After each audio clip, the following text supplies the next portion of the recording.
quando o apóstolo Paulo fala, ele diz: olha, irmãos, nós somos atribulados todos os dias. Paulo está dizendo o seguinte, ele está dizendo que todos os dias nós estamos a um passo da tribulação. Todos os dias estamos a um passo da tribulação. Lá em 2 Coríntios, Paulo está também falando sobre este ser humano que está em luta e ele está em grandes dificuldades. E esta luta é diária. E quando Paulo está falando, a palavra angústia de Paulo está falando daquela pessoa que é incompleta. Nós somos incompletos, por isso que estamos em angústia. E nada pode completar a nossa angústia. Nem um casamento, nem um namoro. Nada pode chegar perto de você para completar o seu vazio. Porque se você depositar a sua fé em alguém, serão dois vazios tentando resolver a sua própria angústia. E esta angústia é o sentimento mais primitivo do homem. Essa angústia vai se instalando em nosso coração desde pequeno. E vai estar ali nos acompanhando até sermos grandes. A angústia começa ali quando criança. A criança que chora e a mãe demora para chegar. E nós vamos crescendo nessa luta, é isso que Davi está falando. Mas a palavra também lá em Cantares fala sobre Salomão.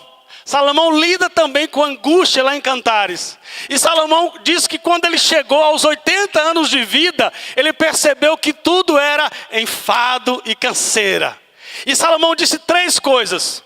Primeiro ele disse: olha, a vida não tem sentido. A vida é frágil, a vida é fragmentada. Tudo é vaidade, tudo é futilidade. Não há sentido na vida.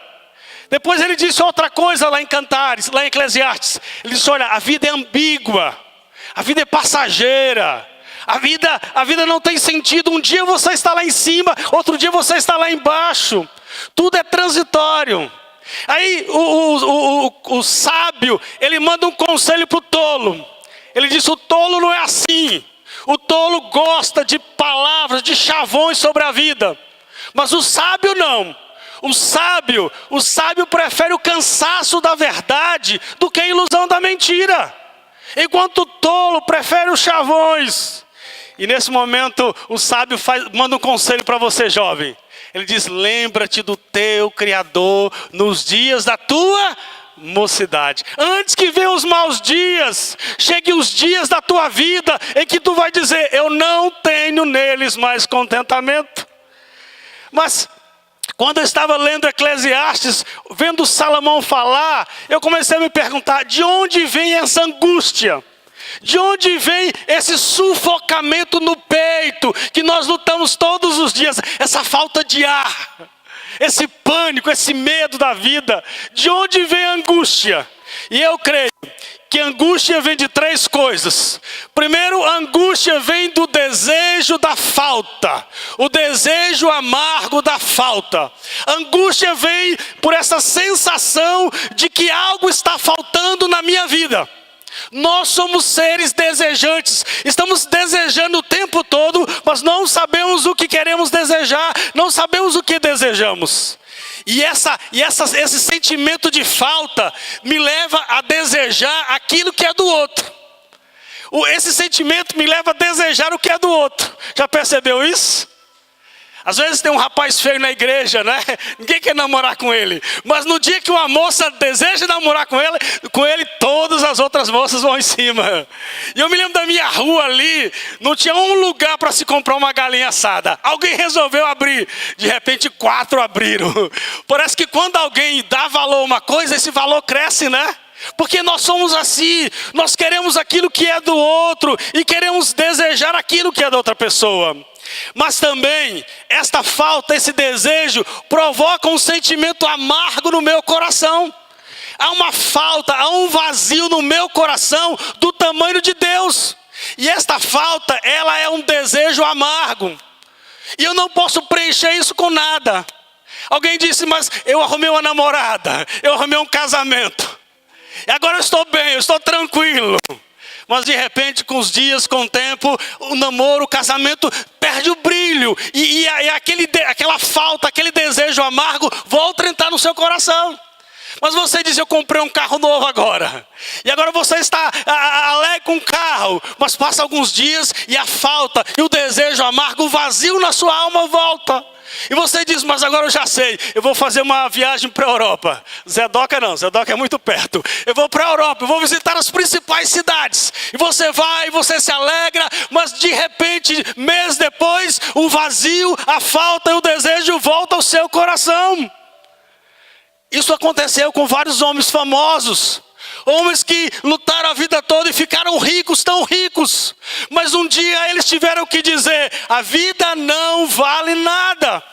E um dos maiores pensadores do século XX afirmou, tenho que apoiar a minha vida num desespero irremovível. E vários outros artistas disseram, a vida não tem sentido, a vida não vale nada, dizendo a mesma coisa que Salomão estava dizendo. Artistas, pensadores, filósofos e empresários e profissionais lutaram com a fama, lutaram com o dinheiro, mas o vazio existencial da sua alma permaneceu. Mas a Bíblia diz que a falta que eu tenho no meu coração, que gera um desejo e um desejo amargo na minha alma, isto pode ser preenchido só por Deus, amém? O vazio da sua alma é do tamanho de Deus, segundo Agostinho. Há um vazio no meu coração que só Deus pode preencher. Por isso que o salmista diz no Salmo 23, eu creio no que ele está dizendo. Ele diz, o Senhor é o meu pastor e nada me faltará, amém? Ele não está falando de outras coisas, ele está dizendo, olha, aquela angústia de jovem, aquele medo, aquele pânico, aquela ansiedade do meu coração, o Senhor agora é o meu pastor. E mesmo que eu ande no vale da sombra da morte, o Senhor está comigo. E Ele é quem preenche a minha falta. Ele é quem trabalha na minha existência. Porque Ele está comigo. E Deus é o único que pode encher o teu desejo e preencher a sua falta, amém? Só Deus pode fazer isso. Só Deus pode tirar essa vida de desejos, esta vida de canalizar muitas vezes a falta para uma droga, para o sexo, para a pornografia e outras coisas. Só Deus preenche o meu desejo. Mas a segunda coisa da angústia, a angústia também vem pelo conhecimento. Salomão está dizendo que a angústia vem pelo conhecimento. E ele está dizendo, quanto mais eu sei lá fora, menos certeza eu tenho por dentro do meu coração. Quanto mais eu sei o número das estrelas, mais no meu interior eu tenho incerteza sobre a vida. Ele está dizendo que o conhecimento, que somos seres em busca de resposta. Estamos todos os dias querendo saber para onde eu vou, o que vai acontecer, por que eu estou aqui, por que Deus me fez. Essas respostas, essas perguntas estão sempre na minha vida. E quanto mais eu adquiro conhecimento, mais incertezas eu tenho. Enquanto eu estava pensando nisso, eu estava me lembrando dos tempos de aula, de história, de ensino. Você lembra do século XIV, do século XV? Veio a Renascença e o ser humano começou a olhar para o conhecimento da filosofia grega. E eles disseram, agora encontramos resposta. Veio o século XVI, o século XVIII, e eles disseram, agora nós encontramos a razão. Veio a era do iluminismo, a era do racionalismo, e o ser humano disse, agora nós encontramos resposta. Veio o século XIX, e o ser humano disse, agora nós encontramos a iluminação. E eles exageraram, disseram, a razão vai resolver os nossos problemas. E apareceu um tal de Hegel, apareceu um tal de Darwin, apareceu um tal de Karl Marx, apareceu esses homens dizendo, agora está tudo resolvido. Mas chegamos no século XX. E sabe o que aconteceu no século XX com a filosofia? Eles disseram, nós não temos certeza de nada. Eu só sei que nada sei. E o século XX foi marcado por um pensamento chamado um pensamento existencial. E esse pensamento existencial diz, olha, a vida não tem sentido. Você tem que preencher a sua existência através das drogas, através do sexo. Você tem que preencher a sua existência com qualquer coisa, porque a vida não tem sentido. E essa filosofia do século XX afirmou: não existe normas, não existe regras, não existe mais nada. Tudo existe para preencher a sua existência. E você então deve correr atrás da sua existência. E finalmente, já no final do século XX, esse existencialismo chegou a duas conclusões. Uma conclusão chamada niilismo, que diz: a vida é um absurdo. E os niilistas começaram a dizer: só existe uma solução para o homem, o suicídio. E vários niilistas da década de 60 começaram a dizer: jovem, se suicida. E há uma historinha na década de 60 que eu lhes contei uma vez aqui, lembra? A história de um rapaz chamado John. John então disse: já que a vida não tem sentido, eu vou pular de uma ponte. E ele foi para a ponte para pular. E quando ele estava se preparando para pular, apareceu um policial. E o policial disse: você vai pular, espera um pouquinho, me dá 1 minuto e nós vamos conversar. E John disse: 1 minuto a mais, 1 minuto a menos, tudo bem. E diz a história que John e o policial conversaram 1 minuto. Depois de 1 minuto os dois pularam da ponte. Porque essa era a premissa daquela época: a vida não tem sentido, a vida não tem razão, então eu posso fazer o que eu quero da minha vida. Mas o século XX também terminou com ceticismo. Nada podemos saber com certeza. Mas a Bíblia nos diz, Salomão nos diz na sua velhice, ele diz: olha, correr sem Deus é correr atrás do vento. Mas depois ele disse: mas a todas as realidades da vida e do conhecimento estão ligados a Deus. Se eu desconectar Deus do conhecimento da minha vida, então a minha vida será uma vida sem sentido. Mas ele disse: a vida é sem sentido, é correr atrás do vento, uma vida sem Deus. Mas com Deus a minha vida tem razão e tem existência. E Ele me dá um projeto de vida, amém? Por isso, a terceira coisa da nossa crise, da nossa angústia, é a crise existencial. Essa angústia que há no coração do homem, essa angústia que não passa, eu descubro que eu vivo constantemente com essas perguntas e com essas respostas. Esta crise existencial, sabe por que existe? Porque você foi criado com um projeto de Deus. Você foi criado para algo especial por Deus. E eu só tenho paz interior quando a minha vida se volta ao projeto de Deus. A Bíblia diz que aqui na terra a vida é uma experiência temporária. Nós somos aqui passageiros, nós somos forasteiros, nós estamos aqui por um determinado tempo. Mas a nossa existência, aquilo que traz paz para o meu coração, está lá na eternidade, aleluia. Por isso que alguém disse: aquilo que não é eterno é eternamente inútil. E o Senhor Jesus disse lá em Mateus capítulo 6, não juntem tesouros aqui na terra, onde a traça corrompe, mas ajuntem tesouros lá na eternidade, onde estará guardado, onde o ladrão não rouba. Eu quero te dar uma notícia triste para você nessa noite, para o seu bolso. A meta de Deus para a sua vida não é a prosperidade material. Eu sei que isso é triste para você nessa noite. Mas a meta de Deus para a sua vida não é a prosperidade material. A meta de Deus para a sua vida é glorificar a Deus. O que traz paz para o seu coração é exaltar a glória de Deus. E nós estamos aqui como mordomos de Deus. Tudo que nós temos pertence a um projeto de Deus.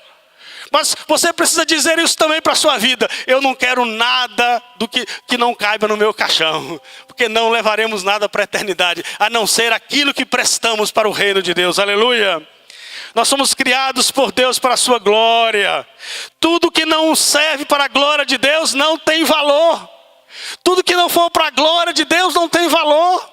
Anos e anos desperdiçando coisas, gastando estudos, construindo coisas, se não for para a glória de Deus, não tem valor, é temporário e passageiro. E hoje de manhã na nossa classe de batismo eu estava contando uma história para as meninas, uma história que eu conto muito e você já ouviu dezenas de vezes, mas vou contar de novo, mais uma vez, amém? Vocês lembram da história do padre e do pescador? E o padre precisava visitar as suas paróquias. Então ele chamou o pescador e disse: me atravesse o barco. E ele está atravessando junto com o pescador. E lá no início então o padre pergunta para o pescador: o senhor sabe ler? E o pescador disse: não, eu não sei ler.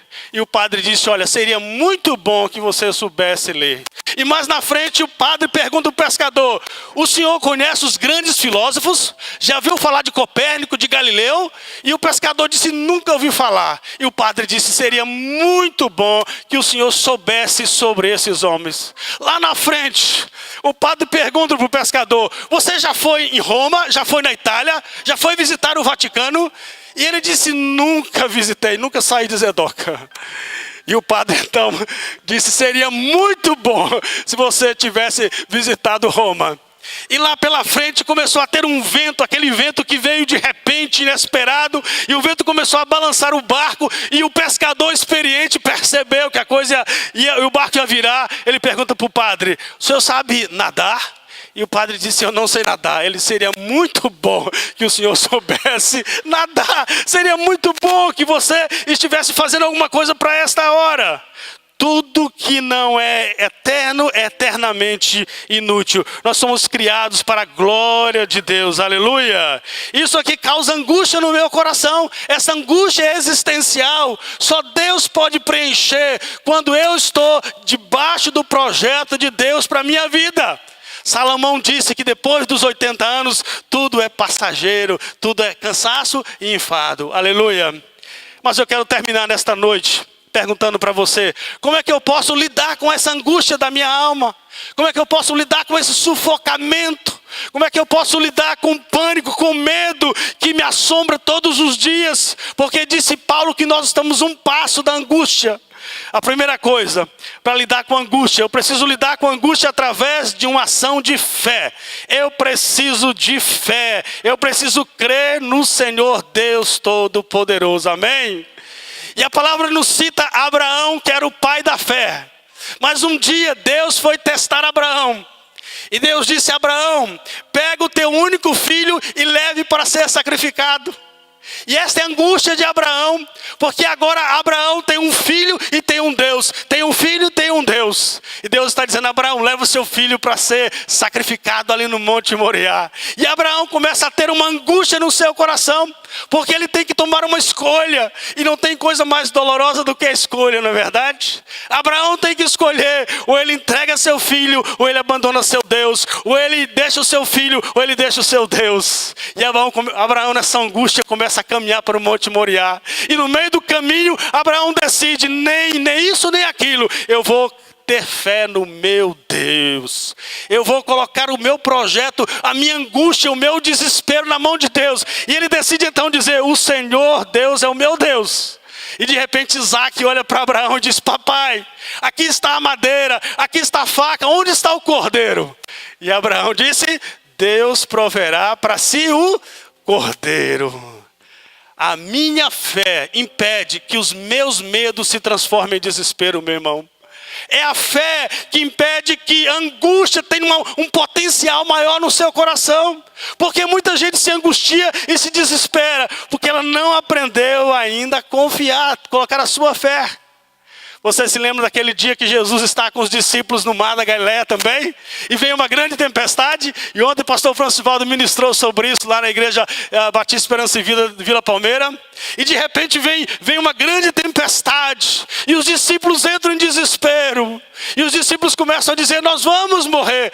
Porque angústia é como grandes tempestades, vem de maneira inesperada. E o Senhor Jesus se levanta e diz, calma.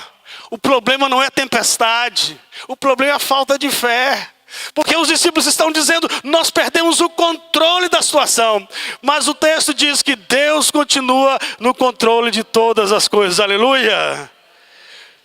Jesus está dizendo, tenham calma. O salmista, o salmo mais para frente vai dizer, no dia em que eu temer, eu hei de confiar em ti, amém?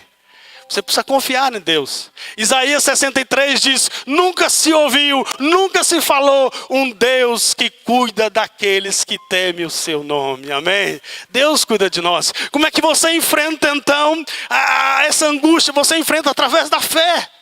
É a fé que diminui o medo da sua alma. Quando a fé prevalece, o medo desaparece.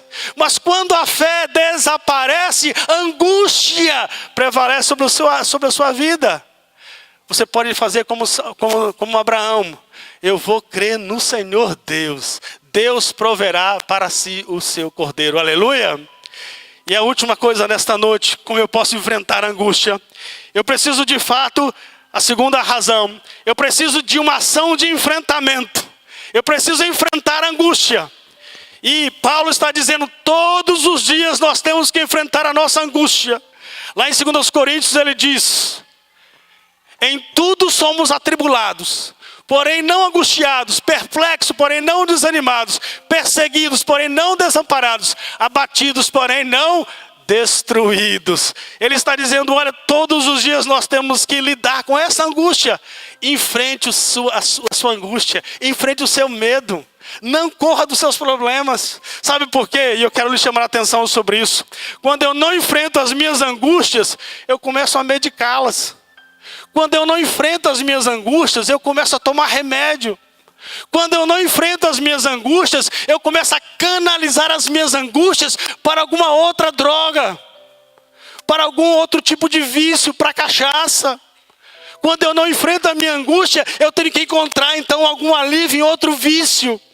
O problema é que isso traz mais tragédia e desgraça para a minha vida. Enfrente os seus vícios. Quando eu não cuido das minhas angústias, as minhas angústias vão cuidar de mim. Se você não cuidar da sua dor, a sua dor vai cuidar de você. E eu estava ouvindo uma reportagem daqueles andarilhos do asfalto. Homens e mulheres que agora estão andando a vida toda no asfalto, de Brasília para São Paulo, de São Paulo para Belo Horizonte. Homens que foram traídos pela família, pela esposa. Homens que foram abandonados. Gente que alguém o abandonou, alguém o traiu. E agora ele não consegue mais parar, ele precisa andar.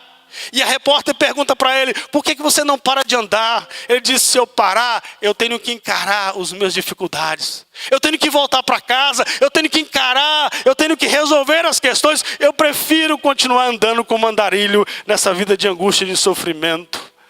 Quando eu não enfrento as minhas angústias, eu corro o risco de me desconectar da realidade. Se eu não enfrento as minhas angústias, eu começo a me desconectar da minha realidade. E tem muita gente que está vivendo a vida nas nuvens. Sabe o que é viver nas nuvens?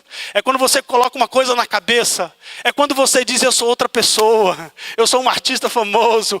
Eu agora vou imaginar que eu ganhei na Mega Sena. Eu agora vou imaginar que aquele problema não existe mais. E parece que temporariamente esse andar nas nuvens começa a amenizar a sua dor. Mas você pode entrar numa neurose, não é verdade? Tanta gente neurótica, que estão desconectadas da sua realidade, que começam a achar que não existe. E há um pensador, alguém muito conhecido nosso, chamado Freud, ele disse que a religião é um ambiente favorável aos neuróticos e lunáticos. Sabe o que ele quis dizer com isso? Ele quis dizer que muitas vezes as pessoas usam a religião como uma maneira de sair da sua realidade. E às vezes a pessoa chega e diz, pastor, ore, faça aquela oração para os meus problemas desaparecer. E eu tenho que dizer para ele, eu sou pastor, não sou mágico. E ele diz, pastor, eu quero chegar na igreja, eu quero deixar minha vida da periferia, minha vida de problemas, e aqui na igreja eu quero voar. Eu quero ser campeão dos campeões, vencedor em todas as coisas. Eu quero, pastor, eu quero agora viver assim. Eu quero pisar na cabeça da serpente. Eu não dou conta de pagar as minhas contas, mas na igreja eu piso na cabeça do diabo. E às vezes a pessoa diz, é isso mesmo, você é vencedor. Você é vencedor dos vencedores. Mas quando termina o culto, ele volta para a realidade da vida dele. Isso não funciona. Você quer ser vencedor do vencedor, seja torcedor do Botafogo. Ali que é vencedor e campeão. Mas não é assim. O Evangelho diz que temos que enfrentar a nossa realidade com a verdade da minha vida. O Evangelho diz que você tem que enfrentar a sua realidade com a verdade da minha vida. O Evangelho diz que nós vivemos na verdade e a verdade nos libertará, amém? É isso que diz a palavra de Deus. O apóstolo Paulo está dizendo, irmãos, temos que enfrentar as nossas tribulações. Em tudo somos atribulados. O apóstolo Paulo não está negando a realidade. Mais tarde ele diz: em todas as coisas somos mais do que vencedores. Em Cristo Jesus somos mais do que vencedores. Em todas as coisas, na tribulação, na angústia, nas dificuldades. Quem está em Cristo Jesus, que teve a sua falta preenchida, que teve o seu desejo completado pelo Espírito Santo, ele pode dizer: em Cristo Jesus somos mais do que vencedores. Amém? O Evangelho afirma em Romanos que nós somos fracos. O apóstolo Paulo diz: olha, irmãos, nós somos fracos. Nós somos tão fracos que o Espírito Santo tem que assistir às nossas fraquezas. E a expressão dele lá, assistir, é dizer: a vida é um fardo tão pesado que não conseguimos carregar sozinhos. Por isso o Espírito de Deus carrega conosco as nossas fraquezas. O Espírito de Deus nos assiste, porque nós somos fracos. A psicologia de autoajuda não tem nada a ver com o cristianismo. O cristianismo diz: você precisa enfrentar a realidade da sua vida. E a Bíblia diz: nós somos fracos. Somos fracos nas emoções, somos fracos nas aflições, somos fracos nas dúvidas, somos fracos no dia a dia. Deus é quem nos fortalece, amém? Em todas as coisas somos vencedores por aquele que nos amou. A Bíblia diz que nós somos fracos e o Espírito de Deus assiste às nossas fraquezas. Como é que eu lido com a minha angústia? Enfrente a sua angústia. Deus está contigo, Ele está ao seu lado. Não precisamos fugir. Quando no dia a dia, quando a angústia vier, você pode dizer como salmista: o Senhor está comigo, Ele é o meu pastor, nada me faltará. Ainda que eu ande pelo vale da sombra da morte, o Senhor está comigo. E eu não vou temer, no dia da angústia eu hei de confiar em Ti, porque o Senhor vai te ajudar. O Senhor vai renovar a paz do teu coração, aleluia. Vamos ficar em pé, eu quero orar nesta noite. E enquanto eu estava meditando nessas palavras, eu cantei essa música, viu, Lucas? Deus do impossível não esqueceu de mim, aleluia.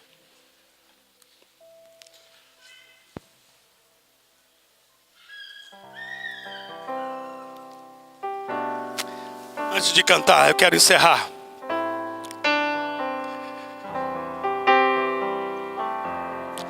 Há uma angústia no coração do homem, uma grande falta, um grande desejo. Só Deus pode preencher essas coisas na sua alma. Só Deus pode visitar o teu coração. Para onde você for, na vida profissional, na vida financeira, todos os bens que você adquirir, nada disso pode preencher o vazio da sua alma. É do tamanho de Deus. Mas nós também temos as nossas lutas diárias. E aprendemos hoje que precisamos enfrentar por meio da fé. Deus está comigo. Creia nisso. No dia a dia da tua vida. Não fuja da angústia. Enfrente a angústia. Quando ela vier, com aquele potencial destruidor, aquelas ondas que começam a levar o barco de um lado para outro, é naquele momento que você pode dizer como salmista: no dia que eu temer, eu hei de confiar em Ti, ó Deus. Porque esta fé que Abraão teve, esta fé que Elias teve, e a Bíblia diz sobre fé em Tiago que Elias era homem como nós. Elias enfrentou seus medos. Você pode enfrentar os seus medos. Creia que Deus está contigo. Quando a angústia vier sobre a sua alma, todos os dias, as batalhas, a ansiedade, você pode dizer: o Senhor está comigo. Ele vai segurar a minha mão. Mas se nesses dias o seu coração tem essa angústia, você precisa entregar a sua vida para o Senhor Jesus. E quando eu entrego a minha vida para o Senhor Jesus, o Espírito Santo constrói na minha alma uma fonte que jorra para a eternidade. E a água da vida, ela preenche a minha falta e enche o meu vazio. uma fonte que jorra para a eternidade. Aleluia. Entrega a sua vida nesta noite.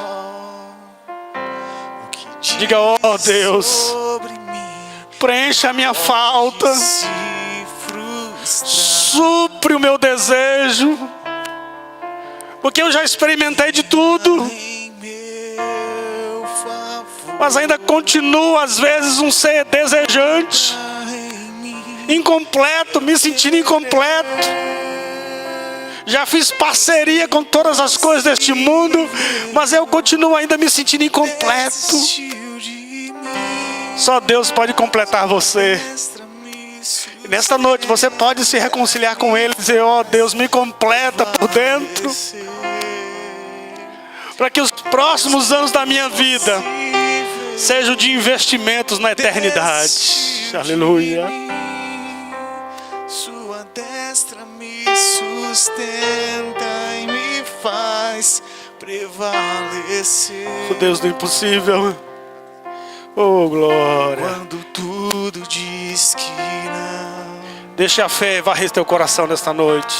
tua voz me encoraja a prosseguir. Oh, glória. Quando tudo diz que não.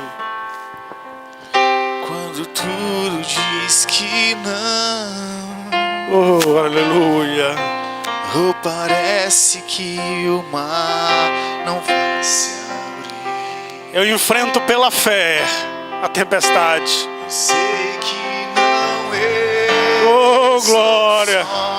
O Senhor está comigo. Dizes sobre mim, não pode se frustrar. O Senhor está comigo, me ajudando.